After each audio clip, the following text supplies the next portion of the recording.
kỳ pay tiệt hỏi đại phần màn ngày môn cứ miền ca ở che nơi xa cha lời ní lời ban mò che nơi khang sầm nón cùng đại sang song bên mặt đòn đại ní cứ chỉ ca đại chắp che sầm nón đại cùng sang song baoแต่งกันดาngày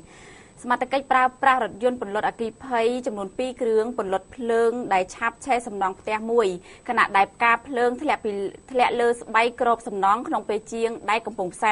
สำนองได้กำปงสร้างซองได้เจียกำมัดสระบัตรกายห้างทอดรูปบุบห้าแมกระถัดเนดองเพลเจียเลงมาภัยมวยเบการเพลิงมาโดยปรำใบขนมกรองจากขนมภูมิตักไม้สังกัดตักไม้กรองตักไม้แคดกันดาลแคดการได้บรรดาเอามีนกาเพียบเอานี่บรรกาลางกาปีวิลิมมองปีหนึ่งดอกในตีថ្ងៃទី26ខែវិច្ឆិកាឆ្នាំ2014សាកសីដែលនៅកន្លែងកាត់ហេតុបានប្រាប់ឲ្យដឹងថាមុនពេលឆេះគេឃើញជាងផ្សារដែកកំពុងតែផ្សារដែកហើយបានធ្លាក់ផ្កាភ្លើងលើស្បែកជ័រដែលបាំងអាគារមួយនេះដើម្បីកុំឲ្យហុយនិងធ្លាក់កំទេចស៊ីម៉ង់លើអ្នកដែលធ្វើដំណើរ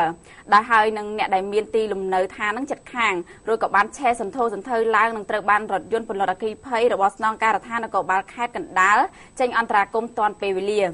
លោកសឹមបុត្របណ្ឌិតអធិការនគរបាលក្រុងតាខ្មៅបានឲ្យដឹងថាអាគីភ័យនេះគឺមិនបណ្ដាលឲ្យខូចខាតទ្រព្យសម្បត្តិអ្វីធំដុំនោះទេដោយគ្រាន់តែឆេះស្បែកជ័រដែលហុំព័ទ្ធសំណង់និងសម្លៀកបំពាក់អ្នកជិតខាងដែលហាលក្បែរនោះមួយចំនួនតូចតែប៉ុណ្ណោះព្រោះត្រូវបានជាងនិងអ្នកជិតខាងព្រមទាំងឡានទឹកបាញ់ពន្លត់តាន់ពេលវេលាដោយប្រើប្រាស់រថយន្តពន្លត់អាគីភ័យចំនួន2គ្រឿងហើយលោកអធិការក៏បានបញ្ជាក់ប្រាប់ដែរថាលោកនឹងក៏ហៅមេការគ្រប់គ្រងសំណង់នេះទៅសាកសួរក្នុងករណីដែលធ្វេសប្រហែសបែបនេះអភិបាលក្រុងតាខ្មៅលោកអៀមសម័យក៏បានប្រាប់ឲ្យដឹងដែរថាសំណង់មួយនេះគឺមានច្បាប់ទម្លាប់ត្រឹមត្រូវហើយការឆាប់ឆេះនេះគឺបណ្ដាលមកពីជាងធ្វើខុសបច្ចេកទេសទើបការភ្លើងធ្លាក់ទៅលើស្បៃបណ្ដាលឲ្យកើតមានអគ្គិភ័យដូចនេះ